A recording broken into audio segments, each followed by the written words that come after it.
Sino kaya itong babaeng ito? 只是手腕的夜光表盘显示，咸雨夜中的影像逐渐出现废弃天文台的穹顶上有人用荧光颜料画了整片夏季大三角。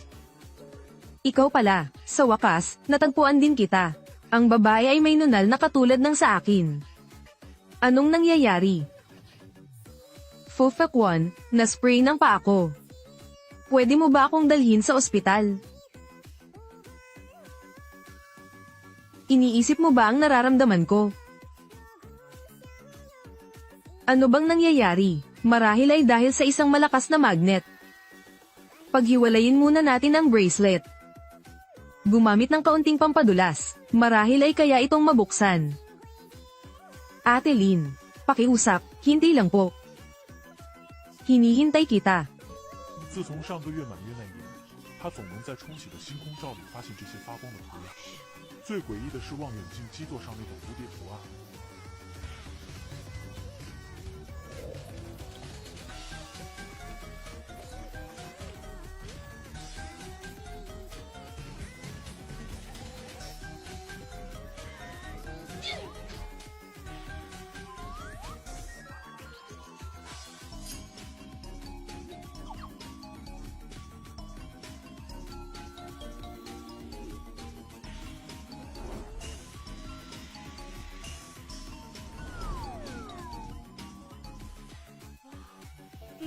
Anong klaseng materyal ang pulsaris na ito? Bakit ang tigas nito?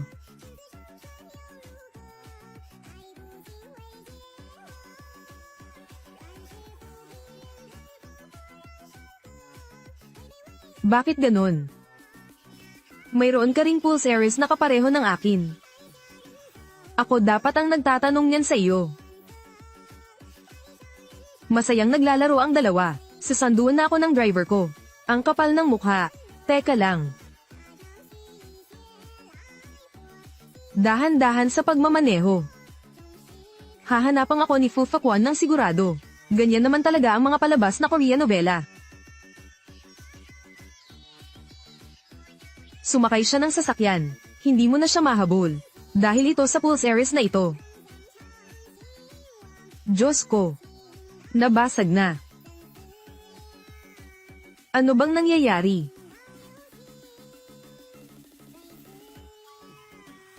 Gusto kong bilhin ang kotse na ito. Sige.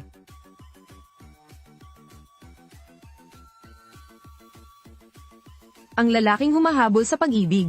Walang anumang makakapigil. Ano ba ang nangyayari?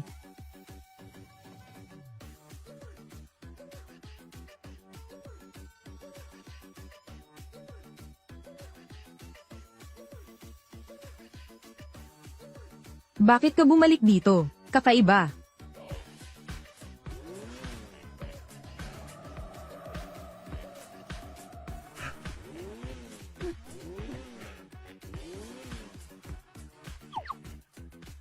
Sabi mo may mahika ang mga pulsaris na ito. Bigla na lang silang nagkadikit. Oo, ngayon, nagkahiwalay na ang dalawang pulsaris. Pero hindi tayo maaaring magkahiwalay. Tama. Magandang kwento iyan. Huwag mo nang ulitin iyon ha. Saan ka pupunta? Sa banyo.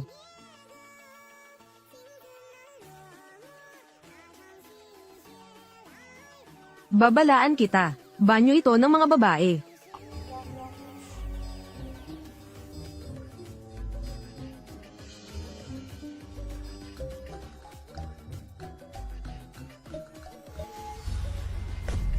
Alam ko na, may problema sa bracelet na ito.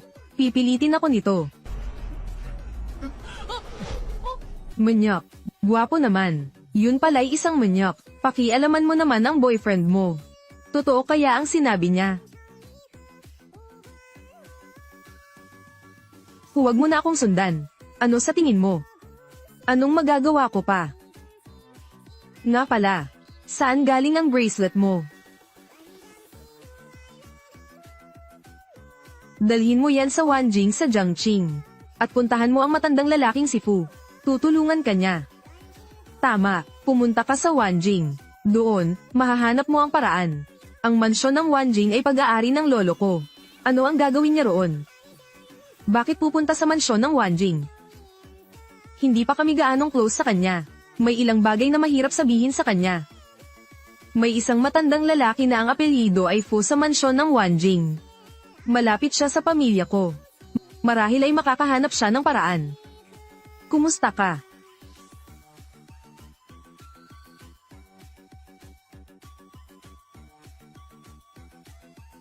Maaari ko bang itanong kung naroon si Lolo Fu? Nasa ospital po siya, nagpapagaling. Hindi naman babero si Lolo Fu. Hindi naman siya lumalapit sa mga babae. Bakit may babaeng dinala sa mansyon ng Wanjing noong hating gabi? Tumakbo lang ako ng tumakbo. Wala na akong gaanong pera. Nauubos na ang pera ko sa pamasahe. Mayroon ba kayong silid na $50 kada gabi? Ito.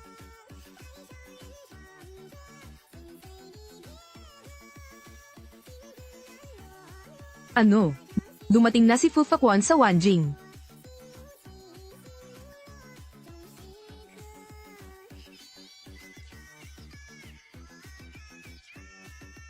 Hindi ko siya nakita. Ang lokong ito ay medyo bukas palad naman pala.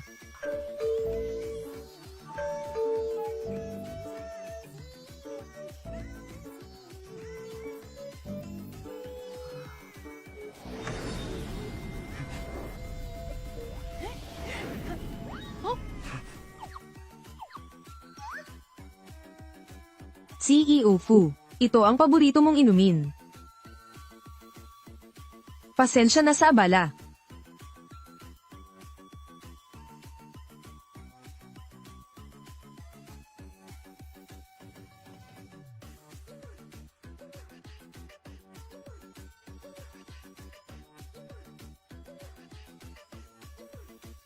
Tatlo.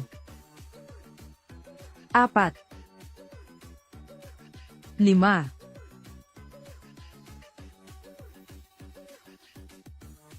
Ako'y isang taong walang kaluluwa. Bakit ang bilis ng tibok ng puso ko kapag malapit siya sa akin?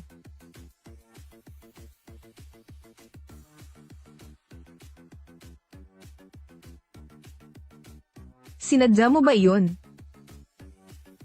Kalkulado ko lang iyon ng kaunti. Ang ligtas na distansya ay mga 5 hanggang 6 na metro.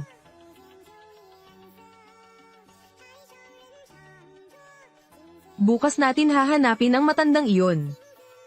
Ngayong gabi, manatili ka sa loob ng 5 metro mula sa akin. Gusto ko ng maligo.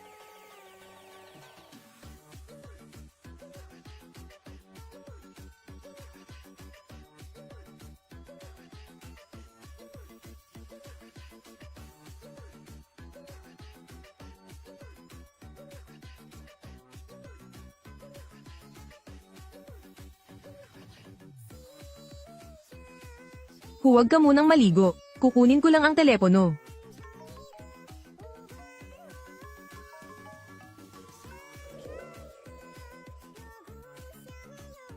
CEO Fu, ang meeting ninyo bukas.